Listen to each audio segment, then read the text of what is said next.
That's my board, and I want it back. Well, it's just the problem is, and I can tell you myself, that old board's been up there for as long as I can remember. I reckon we put it up there maybe 7 summers back now. She's a beaut, isn't she? Yes, what is up with that? Is this his board or is he mistaken?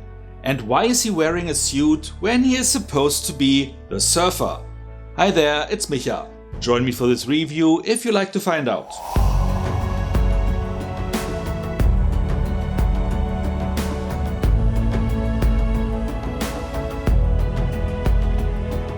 Nick Cage's nameless character, simply credited as the Surfer, is a successful American businessman. He wishes nothing more though than to return home to the small coastal town in Australia, where he was born and spent most of his childhood. My old house is finally for sale, and I'm buying it. He also wants to impress his son, and thereby hopefully winning back his estranged wife. So to get things rolling, he takes his kid to the nearby beach to surf. But even on their way down, they encounter a lot of rudeness. But when they are about to get into the water, they encounter true hostility. Don't live here, don't surf here. Hey, Dad. It's okay. You're scaring my boy. Along comes the local bigwig, seemingly trying to de-escalate the situation, but that way also belittling the father, while he could just as well have allowed them to surf. I know it's smart to lose space in front of your boy, but you gotta know when to back down, or it could get a whole lot worse. Back in the car, he explains to his son what this place could mean for them, but Junior's mood is severely impacted by the earlier encounter. This is a special place for us. Just want to go home now. However, the surfer isn't willing to give up that easily, and later returns to the beach, where he is attracting more hostility, even though he stays away from the water. Don't live here, don't surf here. I'm not surfing. He starts to observe the locals, trying to figure out what their deal is and why they are so unwelcoming. From there, things quickly escalate. From the beach bums messing with his car, Hey! over his surfboard being stolen, as you saw in the beginning of this video, up to the point where he couldn't leave the place even if he wanted to. As things further spiral, he soon finds himself at rock bottom, slowly reaching his breaking point. I saw this movie in early February at the Fantasy Film Fest White Nights in Berlin. At that time, not even the trailer I use in parts for this review was available, just a short clip, so I didn't really know what to expect, which usually is just as I like it. And hey, it stars Nick Cage, so you gotta give it a go, right? Then, watching this movie, I thought, What the fuck is this?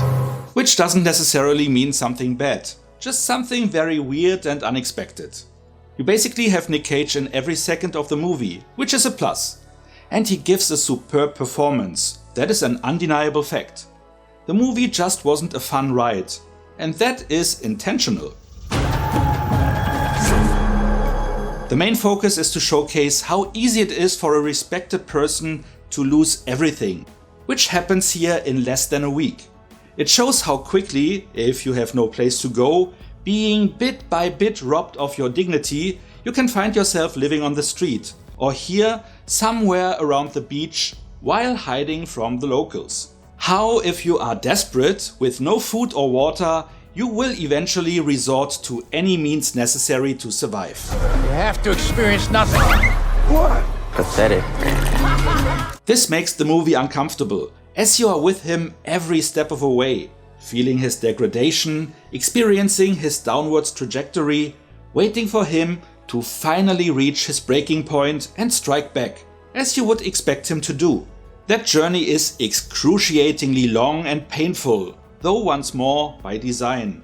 In that regard, the movie totally reached its goal, and just doesn't want you to enjoy that trip, even though you will not be bored for a second or look away. And along the way, our lead can show us everything from subtle acting to going into full Nick Cage mode.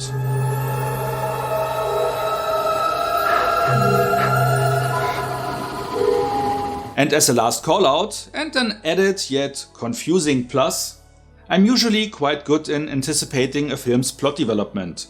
But if you can say one thing about this movie's finale, without any spoilers, is that whatever you think will happen there, you will be wrong.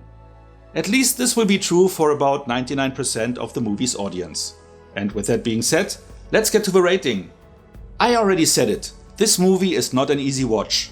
Not visually, but emotionally. But that is the film's intention. Did I enjoy watching it? Not really. Do I regret having watched it? Also, no. Would I rewatch it anytime soon? Unlikely.